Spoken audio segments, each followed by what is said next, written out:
just comes up and, hey, I'm here for the music. Hey, here we go. Right. And so regardless of whether anybody was expecting it or not, they were like, hey, this is kind of neat, you know. Yeah. It worked. Yeah, yeah. Want to switch gears a little bit from Angel Fire to, of course, the project that you're probably most known for being associated with now, aside from, of course, the Steve Morse Band and the Dixie Dregs. And that, of course, is Deep Purple. And that is a band that you came on board with, obviously, after their inception. You weren't a founding member. But when I was doing research for this article, I was thinking, you know, I love the last Deep Purple albums that were put out a few years ago. Of course, you know, the live album as well. Was wondering if, you know, and obviously Deep Purple is one of those bands that has enough material to tour on and to continue to tour and to play to large audiences without new stuff. But wonder how that comes about in a band like Deep Purple and what your involvement is with, because we know you're the type of guy, Steve, that's always composing, always writing music at least, if not lyrics.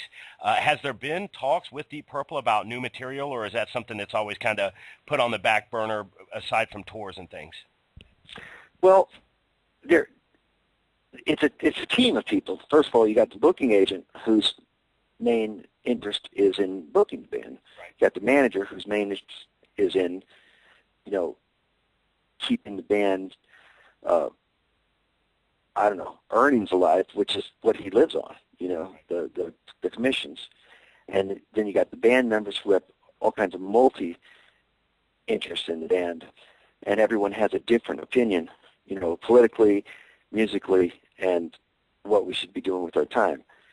So we have to arrive at a near 100% agreement with almost anything we do. And sometimes when there isn't that agreement, and you know, then things just don't change. And right now, I think that the music business has changed so much. You know, there was a time when you put out an album that there was a reasonable expectation of the record company that put out the money, getting the money back in the form of sales. Now, as soon as, well, new material-wise, I mean, I'm slightly switching gears. We play a new song, and the next day, or maybe later that day, it's published on YouTube, you know, before it's even recorded properly by us. So that, with the Dregs, we used to do that all the time, play new stuff at gigs, and try it out, you know, give it a little life, get some changes, and, you know, experiment with it. And I think people are less reluctant to do that because every single thing that people talk on is a recording and video device. And for some reason, people just want to, I don't know, take something that's meant for an audience and give it to the internet. Right. I don't understand it, but that's the way it is. So that's one thing. Then another thing is once you put out an album, all it takes is one person to buy it and put it on the internet in certain, you know, the network's so fast that there's no way to pay for all the expenses and time involved unless you're, you know, in a market that isn't so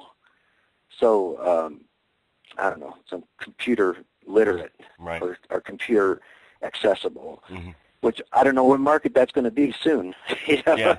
Pretty soon everybody's going to be doing that. Right, yeah, and the folks that I've talked to, you know, as well, Steve, they said not only has the music industry changed, but a lot of them will say that it's changed so much where it's almost kind of flip-flopped dramatically as far as touring and creating music, where before you would put out an album and tour behind it, there would be a big tour behind it because the album was selling. There wasn't the file sharing. There wasn't the piracy. You had the funds from album sales to support something like that. And they said now it's such a fact of you have to go out there and play live to even support any kind of new music that you put out. It's almost like you're touring to support, you're touring to support your new music instead of the new music supporting the tour almost. Well, for me, it's for the last 3 decades, it's always been the flip-flop way where whoever puts out the album isn't going to do much promotion, and then they blame you if you don't tour enough. That's why it didn't sell. So it's always been that way to me. I've never heard a record company that didn't use that excuse. So that I think it's flip-flopped even more in a different direction, which is that the album is mainly, something you give away now to the people that have supported you, and your entire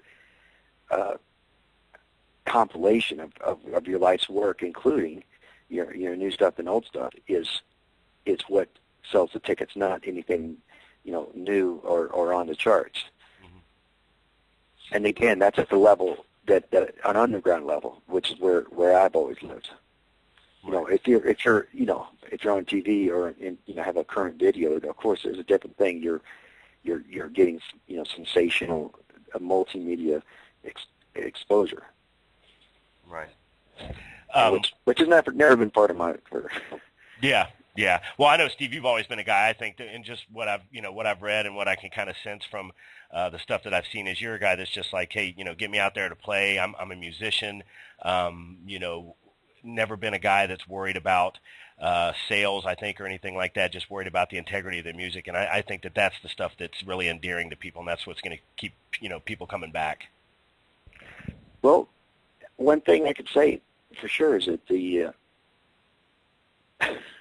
pretty much everybody I've sold a record to in the United States, I've met and shaken their hand, shaking their hand. It's we've done touring, just touring forever, and I guess by not setting my sights small or anything, but just by just saying,